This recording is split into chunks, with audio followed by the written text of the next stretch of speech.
नमस्कार। Native TV समता news के लिए मैं नेटिविस्ट डी राउत बोल रहा हूँ। भाइयों, सबसे पहले आज मैं सम्राट अशोक की जयंती पर सभी देशवासियों को हार्दिक शुभकामनाएं देता हूं। सम्राट अशोक के बारे में आज हम थोड़ी चर्चा करेंगे। जैसे कि भाइयों, आप सब जानते हैं, सम्राट अशोक भारत देश का ऐतिहासिक सम्राट हुआ है। सम्राट अशोक ने बहुत बड़ा साम्राज्य निर्माण किया,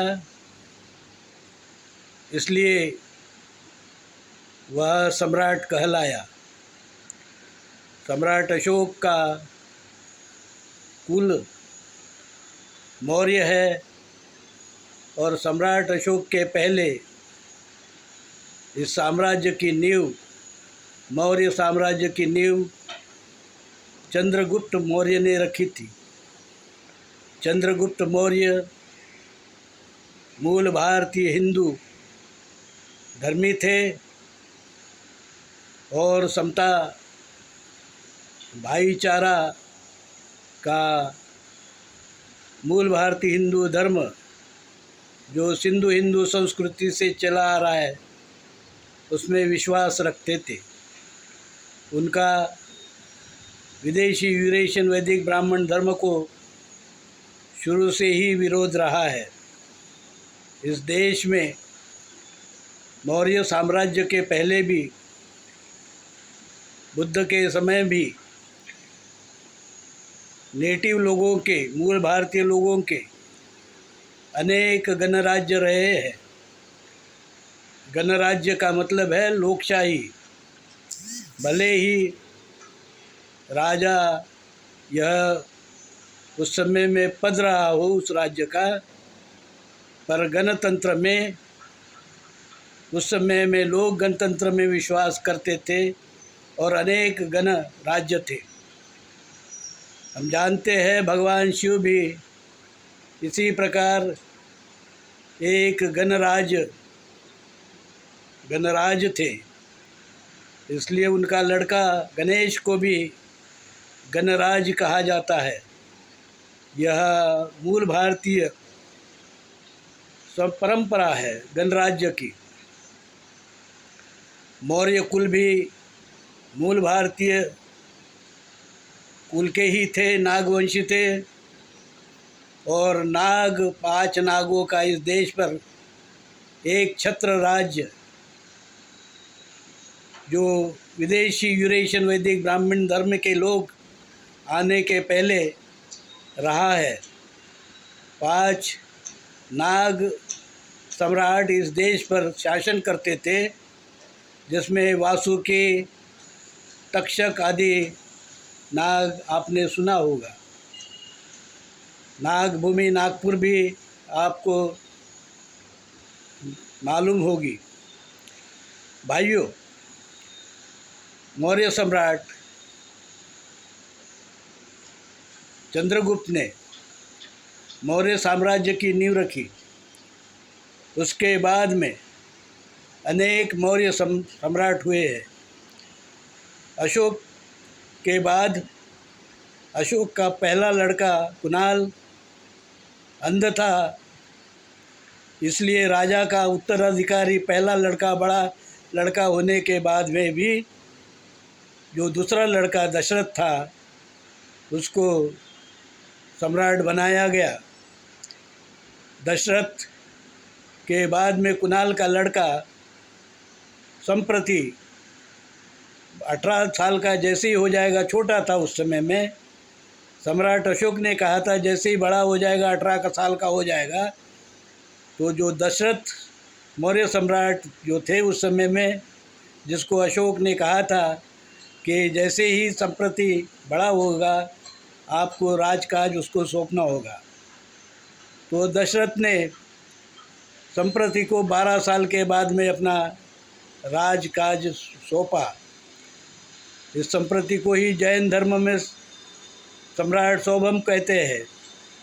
सम्राट सौभम अर्थात संप्रति ने उस समय में अयोध्या के पास में जो परशुराम नामक ब्राह्मण अपना छोटा सा एक ब्राह्मण राज्य स्थापित करना चाहता था, जैसे ही संप्रति को मालूम हुआ, सौभम को मालूम हुआ, वो जब 12 साल भारत दर्शन के बाद में अनेक बौद्ध विहारों को भेंट देने के बाद में श्रीलंका में पहुँचे और श्रीलंका से जब वो भारत वापस आए तो अयोध्या के पास में ये विदेशी यूरेशियन वैदिक ब्राह्मण धर्मी परशुराम अपना राज्य स्थापन करना चाहता था।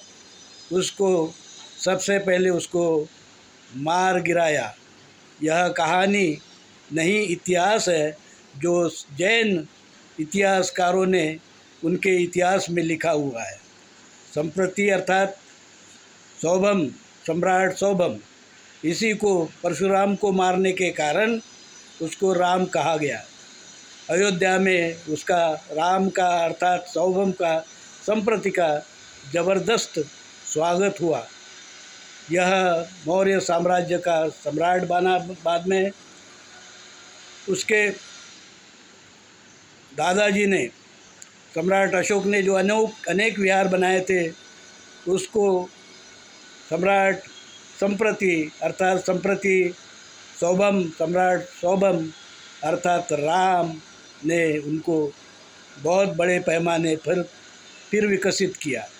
बौद्ध धर्म का काफ़ी प्रसार हुआ। वो राम के समय में ही हुआ है। राम अन्य कोई नहीं, दशरथ के, सम्राट दशरथ के भतीजे और कुणाल के लड़के थे। ये रामायण और महाभारत दोनों जो कहानियाँ हैं वह मौर्य कुल पर आधारित है। सम्राट अशोक के बाद में जो सम्राट अशोक का जो कुल आगे बढ़ा उस पर आधारित है। और कृष्ण भी जो है सम्राट अशोक के रिश्तेदार थे, मौर्य कुल के रिश्तेदार थे। नंद और जो यादव है ये सब मूल भारतीय लोग हैं। तो इस प्रकार जो है रामायण में जो राम है वो अन्य कोई नहीं, सम्राट अशोक का नाती सौभम, या जो जिसे सौभम भी जो कहते हैं जैन लोग और संप्रति कहते हैं बुद्धिस्ट लोग, वही है राम। और जब अंधकुनाल का परिवार आगे बढ़ा और सम्राट दशरथ का परिवार भी आगे बढ़ा, पर साम्राज्य के लिए दोनों में कटुता निर्माण हो गई थी, क्योंकि कुणाल का लड़का वो भी सम्राट बना था और दशरथ जो है उसको भी सम्राट होने के कारण उसके बच्चे भी चाहते थे आगे हो जाकर कि वो भी इस देश के सम्राट बने। जो अंतिम सम्राट मौर्य कुल का सम्राट हुआ, उस समय तक ये कटुता आगे बढ़ी और फिर इसी के लिए जो युद्ध हुआ और जो संग्राम हुआ उसी को महाभारत कहते हैं। दो भाइयों के बीच में हुआ संग्राम। स्वराज, इसमें कौन ये रहेगा, शासक कौन बनेगा, भारत का सम्राट कौन बनेगा, किसके हाथ में सत्ता की चाबी होगी, इसके लिए जो है शुंग, पुष्यमित्र शुंग, ये खुद भी मौर्य ही था, जिसने आगे जाके अपना मौर्य कुल त्याग कर शुंग अपना जो है कुल नाम धारण किया। ये शुंग वंश है। ये दशरथ के बाद उसका जो नाती है वहाँ से चला आ रहा था, और जो अंतिम जो सम्राट था कुणाल का के वंश से चला आ रहा, वो जो जिसे पुष्यमित्र ने सेनापति होने के कारण और सम्राट बनना चाहता था इसलिए मारा था, वो दशरथ का जो ये वंशज था। और जो कुणाल का अंतिम सम्राट, जो कुणाल वंश का सम्राट अंतिम बृहद्रथ मारा गया, वो कुणाल वंश का था। और यही जो है लड़ाई जो है महाभारत की लड़ाई है। तो महाभारत और महाभारत में जो कृष्ण है वो मथुरा का राजा, वो भी नागवंशी था, उसका मामा नागवंशी था, उसके पिताजी नागवंशी थे। और जो महाभारत के सारे पात्र मूल भारतीय है, इसी प्रकार से रामायण में भी सारे पात्र मूल भारतीय है। तो मूल भारतीय इतिहास को ये फिर से गहराई से सोचना चाहिए इतिहासकारों को, और ये समझना चाहिए कि रामायण और महाभारत यह मौर्य कुल का इतिहास है, उस पर आधारित काव्य है, उस पर आधारित साहित्यिक कलाकृति है, और उनके जो प्रमुख पात्र है वो मौर्य कुल के ही पात्र हैं। तो मौर्य जो है ये रामायण और महाभारत के बाद के है, बुद्ध के पहले के पात्र नहीं है, मौर्य कुल के पात्र है। और जिस प्रकार से विदेशी यूरेशियन वैदिक ब्राह्मण धर्मी लोगों ने जो बुद्ध को विष्णु का अवतार बता दिया, राम को विष्णु का अवतार बता दिया, कृष्ण को विष्णु का अवतार बता दिया, वह विष्णु कौन है? वैदिक जो धर्म है उसमें ब्रह्मा है, इंद्र है, वरुण है, सोम है, और जो है इस प्रकार के रुद्र है। रुद्र मतलब ये शिव नहीं है, वो अलग है, शिव अलग है, रुद्र अलग है। तो ये जो पात्र है वो वैदिक धर्म के हैं। तो विष्णु कौन है? विष्णु का मतलब होता है जिसने जो विषाणु की जो सोच है उस पर विजय प्राप्त किया। ऐसा किसने प्राप्त किया है? तो है बुद्ध। बुद्ध विष्णु है, पर वैदिक धर्मी ब्राह्मण का वेद वर्ण जाति उच्च नीच भेदाभेद आदि जो धर्म है उस धर्म का नहीं। इसलिए हमको भारतीय इतिहास का पुनर्लेखन करना चाहिए। और आज सम्राट अशोक जयंती का उत्सव देश में फिर से स्थापित हो रहा है, बहुत खुशी की बात है। पर ये सम्राट अशोक की जयंती का उत्सव मनाते समय में भी इस पर चिंतन होना जरूरी है। डॉक्टर बाबा साहेब आम्बेडकर ने जो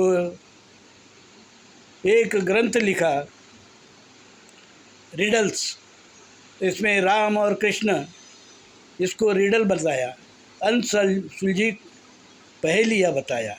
ये नहीं कहा कि मैंने ये पहेली जो है सुलझा दी है।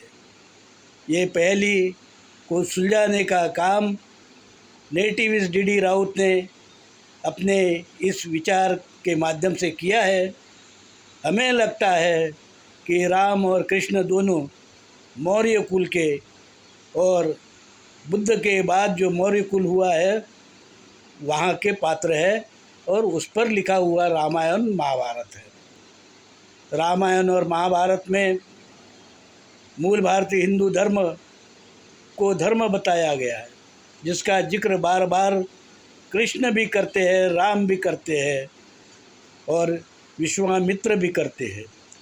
हम लोग समता का धर्म मानते हैं, जाति वर्ण विषमता को विरोध करते हैं, और देश में उस समय में जो समतावादी धर्म विरुद्ध विषमतावादी धर्म ऐसी ही लड़ाई चल रही थी।